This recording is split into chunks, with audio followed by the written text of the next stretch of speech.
কথা বললেই গুলি করা হয়, কথা বললেই হত্যা করা হয়, কথা বললে জেলে যেতে হয়, কথা বললে খুন গুম করা হয়। তারপরেও বাংলাদেশের ছেলেরা নওজোয়ানেরা একটি প্ল্যাটফর্মে দাঁড়িয়েছে, বুক পেতে দিয়েছে, তারপরেও স্বৈরাচারের পতন ঘটিয়েছে। এই হচ্ছে মুসলমানের পরিচয়। মুসলমান তো বিড়ালের জাতি নয়, মুসলমানের মতো মুখবন্ধ করে থাকার জাতি নয়।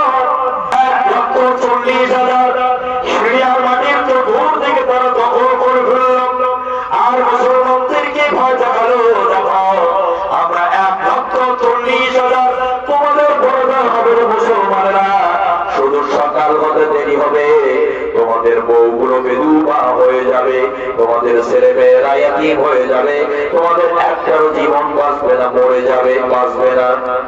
এই মুসলমানেরা সবাইতে এখনো পালাও, কিন্তু মুসলমানেরা না, কখনো পিছপা হওয়ার জাতি না। একবার মুসলমানেরা সামনের দিকে আগালে পেছনে পালায় না। দেখেন নাই 16-17 বছর কথা বললেই গুলি করা হয়, কথা বললেই হত্যা করা হয়, কথা বললে জেলে যেতে হয়, কথা বললে খুন গুম করা হয়। তারপরেও বাংলাদেশের ছেলেরা নওজোয়ানেরা একটি প্ল্যাটফর্মে দাঁড়িয়েছে, বুক পেতে দিয়েছে, তারপরেও স্বৈরাচারের পতন ঘটিয়েছে। এই হচ্ছে মুসলমানের পরিচয়। মুসলমান তো বিড়ালের জাতি নয়, মুসলমানের মতো মুখবন্ধ করে থাকার জাতি নয়।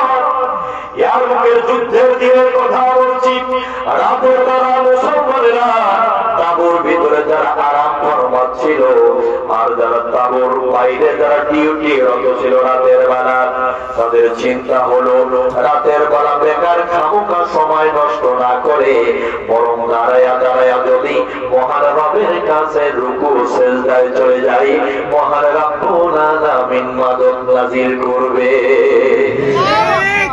আর ভিন্ন দিকে কাফেররা 1,40,000 ছিল, তাদেরকে দাঁড়িয়ে দেওয়া হলো আনন্দ ফুর্তি করার জন্য। লাল নীল হলুদ কালা সাদা পানি অর্থাৎ মদ খাওয়ার জন্য ব্যবস্থা করা হলো। তাদের ঢাল ছিল, বল্লম ছিল, তাদের উট ঘোড়া ছিল, তাদের সবকিছু ছিল, ডেউনেট ছিল, বল্লম ছিল, তীর ছিল, সিনা ছিল, ধনুক ছিল, ব্যাপক অস্ত্রে তারা সজ্জিত হয়ে ইয়ারমুকের যুদ্ধের মাঠে চলে গেছেন শুধু মুসলমানদেরকে পরাজিত করার জন্য।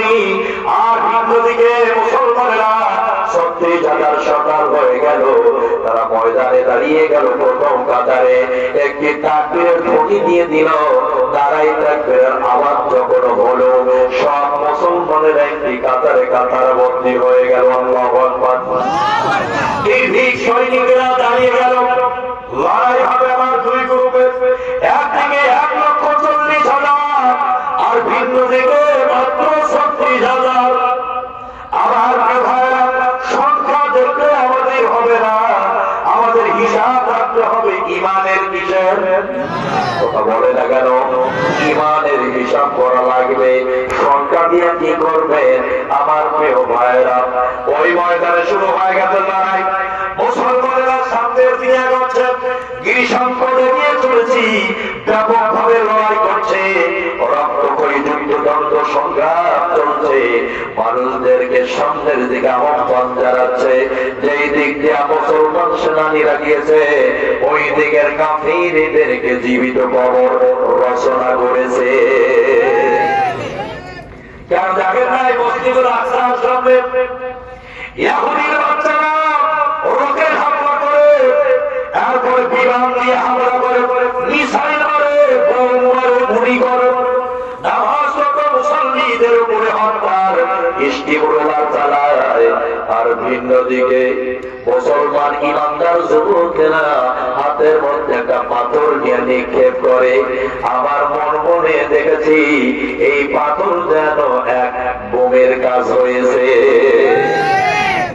এখানে সাহায্য কে করে? ওটা বলেন এখানে কে করে? লড়াইয়ের ময়দানে তুমুল ভাবে হলো লড়াই। আমার ভাইরা কাফেরদেরকে শেষ করে দিল মুসলমানেরা। কাফেররা চিন্তা করে এই মুসলমানেরা মুসলমানদের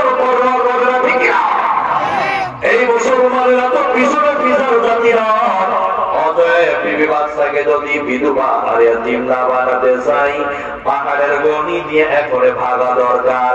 যদি না বানাই তাহলে জীবন বাঁচবে না। তারপর বসে গেলে 1,40,000 পিছনের দিকে দেখা করতে গরিব বাগানে পালিয়েছে। আর মুসলমানেরা নারাই তাকবীরের গনি দিয়া ওই সিরিয়ার বাড়িতে আল্লাহ রাসূলের শেখানো কালেমার পতাকাটাকে উড্ডীন করে দিয়েছে। সারা পৃথিবীতে খবর চলে গেল ইয়ারমুকের লড়াইয়ের ময়দানে 36,000 বিজয় হয়েছে, আর 1,40,000 পরাজয় হয়েছে। আমার কেউ পরিধান করা যশোরবাসী কথাগুলো আপনাদের বুঝতে হবে। সংখ্যা দিয়া কি করবে? আপনার ইমানটাকে নিয়ে চলবেন, আপনার জয় হবে। কথা বলে ঠিক না?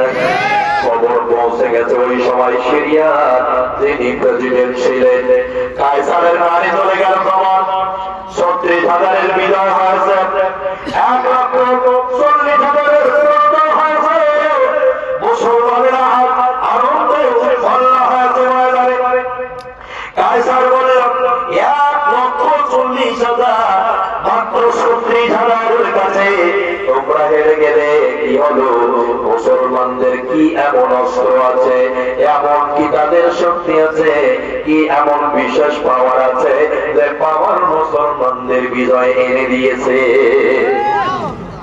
তদন্ত কমিটি গঠন করা হলো, ব্যাপকভাবে তদন্ত করা হলো। সিরিয়ার ময়দানে তদন্ত চলছে, ব্যাপকভাবে চলার পর রাষ্ট্রময়ের মধ্যে ধরা পড়ল কি এমন মুসলমানদের অস্ত্র। ওরা দেখলো মুসলমানেরা শুধু ফাঁকে একটু অবসর টান পেলেই তারা কেন জানি ময়দানে দাঁড়িয়ে যায়, সেখানে দাঁড়িয়ে গিয়ে হাতগুলো উঁচু করে, তারপর কেন জানি এই জায়গায় বেঁধে নেয়। এখানে কি যেন তারা বলে, এরপরে রুকুতে চলে যায়, হাঁটুর মধ্যে হাত দেয়, সেখানে কি যেন পরে ওখান থেকে দাঁড়িয়ে যায়, এখানে কি যেন তারা পরে, সেখান থেকে আবার তার জমিনের মধ্যে মাটিতে মাথাটা নামায়, ওখানে ধরো তারা কি বলে, এভাবে করে বিশেষ এক ব্যায়াম তারা করে। এই মুসলমানদের এই বিশেষ ব্যায়ামই বোধ হয় তাদের শক্তি সঞ্চার করেছে। কায়সার বলেছেন, ভালোভাবে শুনলাম, এটা মুসলমানদের ব্যায়াম নয়, এটা কোন শক্তি সঞ্চারের বিষয় নয়, এটা এমন একটা জিনিস, এটার নাম হলো অসুযোগ, এটা হলো রুকু করা, অকতরি, এটা হলো সেজদা করা। তার মানে মুসলমানেরা রুকু করা আর সেজদা করা মানে হলো মহান আল্লাহর সঙ্গে দেখা করা, দেখা করে তার সঙ্গে কথা বলা। এই কাফেররা মুসলমানেরা এটা ব্যায়াম করে নাই, এরা তাদের রবের সঙ্গে কথা বলে, তাদের রবের সঙ্গে দেখা করে, দেখা করে কথা বলে। অতএব এটা কোনো কাম না।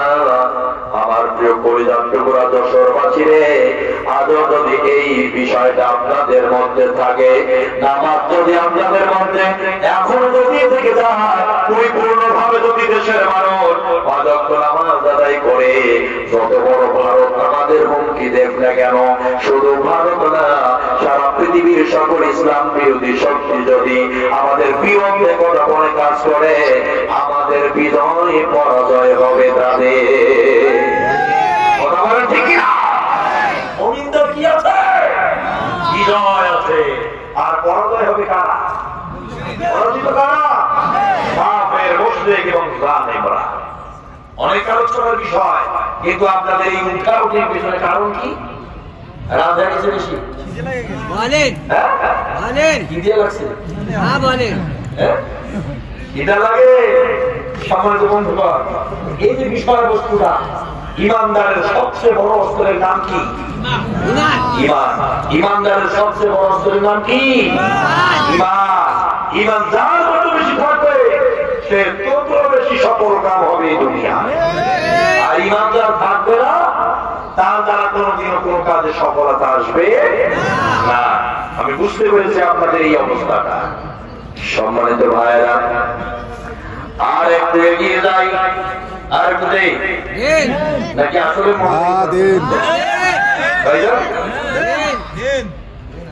এদের যে এই অবস্থা, রাত একটু গভীর হয়ে যাওয়ার কারণে কি অঞ্চলে এই অবস্থা হয়?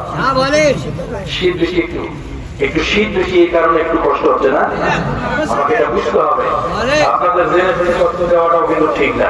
মনে হয় যে তাদের একটু বেশি কষ্ট হয়ে যায় নাকি?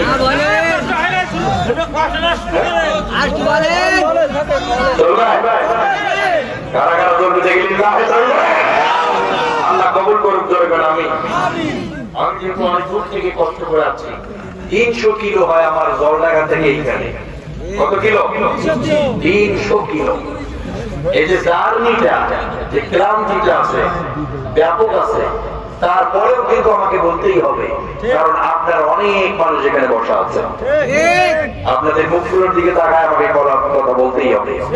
সম্মানিত বন্ধুগণ, তাহলে বোঝা গেল যে ঈমানই হচ্ছে আমাদের সবচেয়ে বড় অস্ত্র, আর এর উপরে, এই লেভেলের উপরে যাওয়ার আর কোনো সুযোগ নাই। সম্মানিত ভাইরা, আর যারা এই দুনিয়ায় ঈমান নিয়ে চলবে না, যারা বিবেককে কাজে লাগাবে না, যারা এই দুনিয়ায় বিবেককে কাজে লাগাবে না, ওরা হচ্ছে বিবেকহীন মানুষ। আল্লাহ পাক ওদের সম্পর্কে কোরআনে জানিয়ে দিল, وَمَنْ أَعْرَضَ عَنْ ذِكْرِي فَإِنَّ لَهُ مَعِيشَةً ضَنكًا وَنَحْشُرُهُ يَوْمَ الْقِيَامَةِ أَعْمَى। মহান আল্লাহ তাআলা বলেন, বিবেকহীন মানুষগুলো সবচেয়ে বড় ধরা খাবে যারা বুদ্ধি কাজে লাগায় না, মেধা যারা কাজে লাগায় না, যারা কখনো চিন্তা করে না ইসলাম নিয়ে, এই মানুষগুলো হচ্ছে বিবেকহীন মানুষ। আল্লাহ পাক বলেন, ওমান আরাদা আন যিকরি, আমার আল্লাহ বলেন যারা আমার জিকির থেকে বিমুখ হয়ে যায়, যারা মহাগ্রন্থ কোরআন থেকে যারা মুখটাকে সরিয়ে নেয়, এদের জন্য দুনিয়াটা হবে সংকীর্ণ জীবন, আর আখিরাতের দিন আমি তাদের অন্ধ বানাবো। কি বানাবে? অন্ধ বানাবে। অজাতবাসী অন্ধ আর কানা কি আপনারা চিনেন? কে বলে অন্ধ আর কানা কাকে বলে বলেন তো? না না, যার একটা চোখের ডিস্টার্ব ওটা হচ্ছে কানা, আর যার দুটো চোখ বন্ধ ওই মানুষ হচ্ছে অন্ধ। এখন বন্ধ আর কানা চেনেন না আপনারা? বয়স আল্লাহ দিলে বহু হয়ে গেল বাবা, কিন্তু অন্ধ হচ্ছে তারা যাদের দুটা চোখ বন্ধ, ওরা হলো অন্ধ। আর যাদের একটা চোখের ডিস্টার্ব ওই মানুষ হলো কানা। হাসরের ময়দানে বিবেকহীন মানুষগুলোকে আমার আল্লাহ অন্ধ বানাবে নাকি কানা বানাবে? কথা বলে না, কি বানাবে? অন্ধ বানাবে। দুইটা চোখ যদি বন্ধ হয়ে যায়, হাসরের ময়দানে কোন দিক দিয়ে যাবে, কোথায় যাবে কিছুই বুঝবে না, দেখবে না।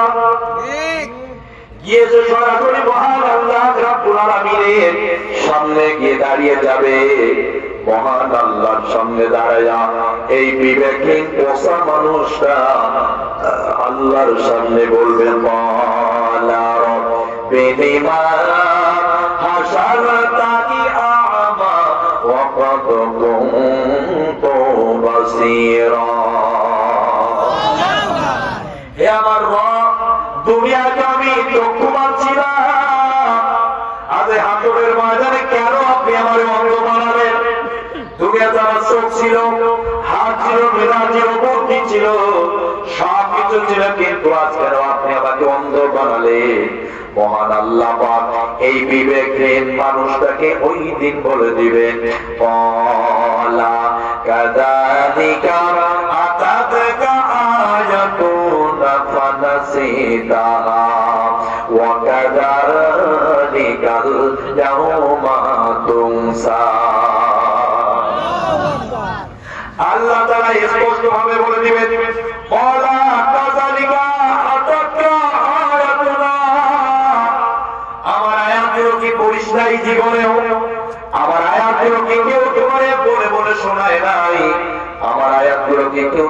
সামনে এনে দেয় নাই?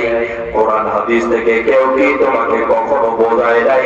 কোরআন থেকে কি কেউ তোমাদেরকে পরিবর্তনের কথা বলে নাই?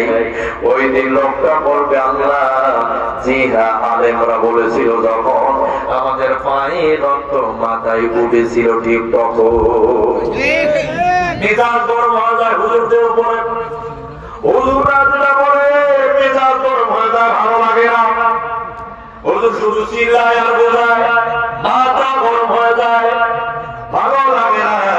আল্লাহ পাক বলবেন এত কিছু জানার পর, দেখার পর, বোঝার পর, পাওয়ার পর তুমি দুনিয়ায় যেমন আমার কোরআনটাকে অস্বীকার করে দিয়েছো, আমি আল্লাহর গ্রন্থ মানতে পারো নাই।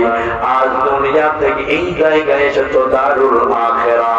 আজ আমি আল্লাহ পরিষ্কার ভাবে তোমাকে বলছি, তোমার মতো বান্দাকে আমি আল্লাহ ভুলে গেলাম। আল্লাহ পাক যদি ভুলে যায় আখিরাতের ময়দানে, এই দুনিয়ায় কোন নেতার বাপের ক্ষমতা নাই আপনাকে বাঁচাতে পারে। এই দুনিয়ার কোন পিসাবের বাপের ক্ষমতা নাই, কোন বক্তা তক্তা তার বাপের ক্ষমতা নাই আপনাকে বাঁচাতে পারে।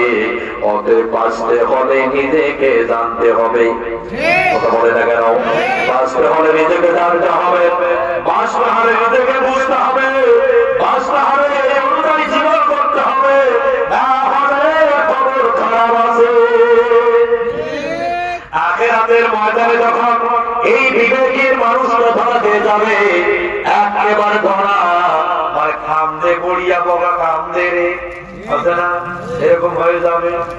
আজকে তো ভাইরা দুনিয়ায় বহুত মানুষ আছে শয়তানি করে, কিন্তু ধরা যায় না।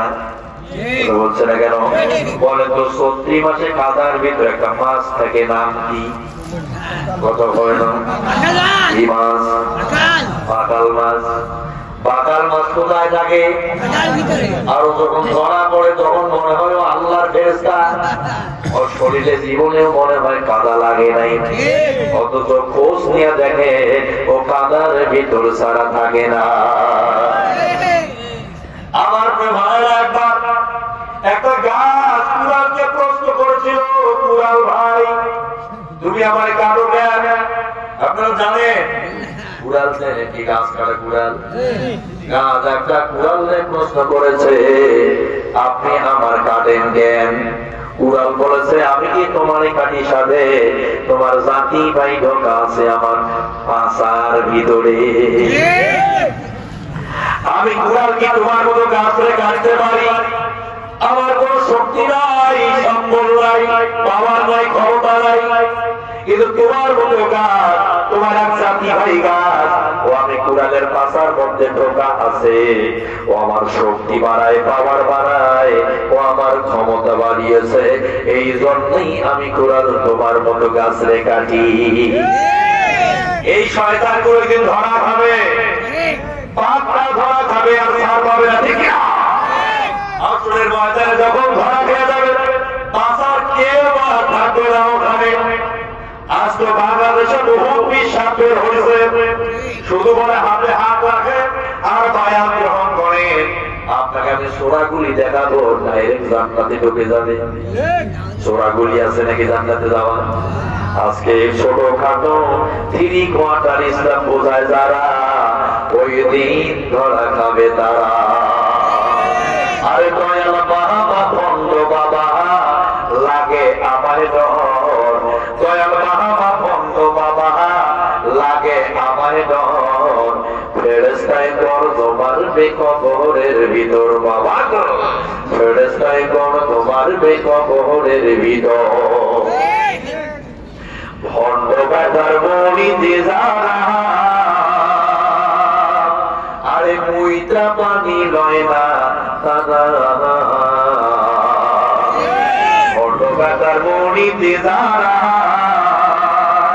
মুইতা পানি লয় না তারা, গাদা ধরি টানা টানি সেকেন্ডের ভিতর, গাদা ধরি টানা টানি সেকেন্ডের ভিতর, ফেরেশতায় গর্জ মারবে কবরের ভিতর বাবা গো, ফেরেশতায় গর্জ মারবে কবরের ভিতর। ঠিক না? ছোটখাটো চোরাগুলি দেখা মানুষকে জান্নাতে যাওয়ার জন্য, সেদিন আপনি কিনে বাঁচবেন কিনে সেইটা চিন্তা করেন। কথা বলবো ঠিক না? এসব কথা তো দূরের কথা, বাঁচার মতো কোনো রাস্তাঘাট খুঁজে পাওয়া যাবে না।